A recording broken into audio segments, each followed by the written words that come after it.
Boa noite a todos. Hoje é dia 26 de agosto. Faltam em torno aí de 2 meses para a FUVEST. Hoje eu vou apresentar aqui para vocês um breve resumo sobre como a Anísia Floresta pode ser importante no contexto da prova da FUVEST.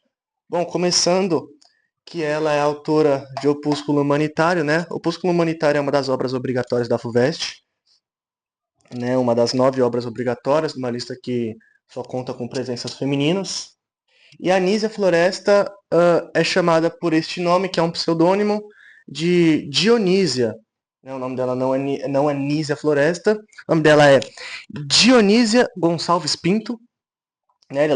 Ela leva esse pseudônimo por causa de Nísia, de Dionísia, obviamente, e Floresta por causa de um sítio que ela nasceu lá em Paparim, no Rio Grande do Norte. Inclusive, essa cidade hoje leva o nome da Anísia Floresta pelos feitos dela.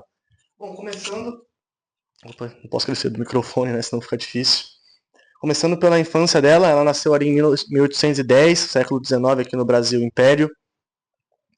Era um contexto ali do romantismo, né? Era uma época que o sentimento nacionalista vinha crescendo muito no Brasil e assim como em outros lugares do mundo.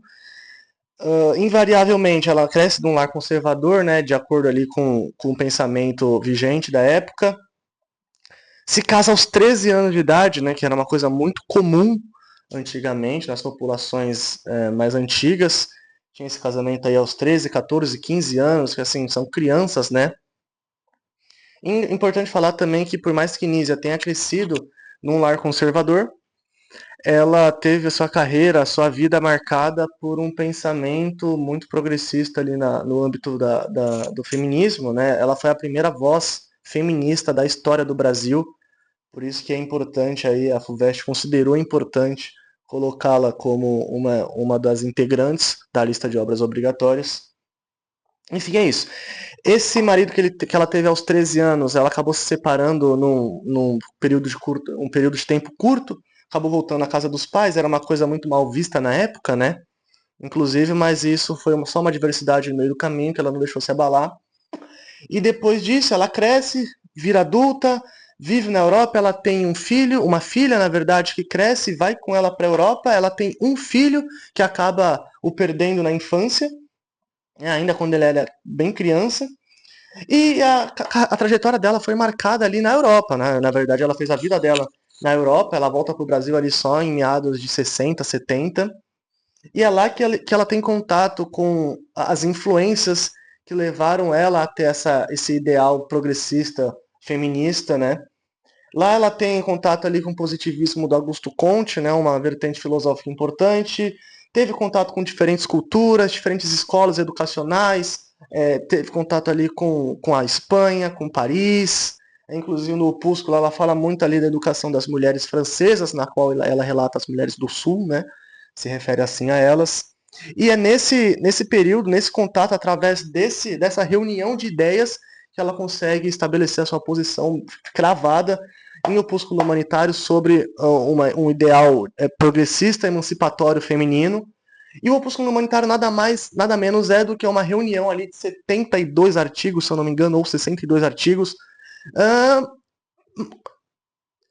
reivindicando a emancipação das mulheres, né? Pedindo, além de uma educação formal a elas, a Anísia ela tem como intuito dar a essas mulheres desse século XIX uma capacidade autônoma de pensamento, sabe? Uma visão independente de mundo, que era uma coisa muito mal vista ali por alguns setores da sociedade na época, né? Que viam como um absurdo.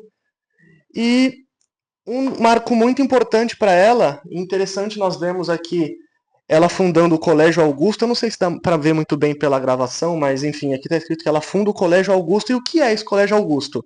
Augusto é o nome dado em homenagem ao marido que ela teve, né, que o nome dele era, eu não me recordo agora, mas o sobrenome era Augusto. Então ela deu esse nome em homenagem a ele. E esse colégio ela fundou para que mulheres tivessem acesso à educação, que era uma coisa que era proibido na época. né? As mulheres não podiam ter contato com a educação, e esse colégio foi muito importante porque ela conseguiu fazer com que essas mulheres, além de receberem instruções formais, além das chamadas prendas domésticas, né? Que eram os trabalhos de casa da mulher, os trabalhos domésticos, a Nísia consegue fundar esse colégio e entregar a essas mulheres, essas meninas, essas garotas, capacidade de autorreflexão e enfim, de construir pensamento crítico.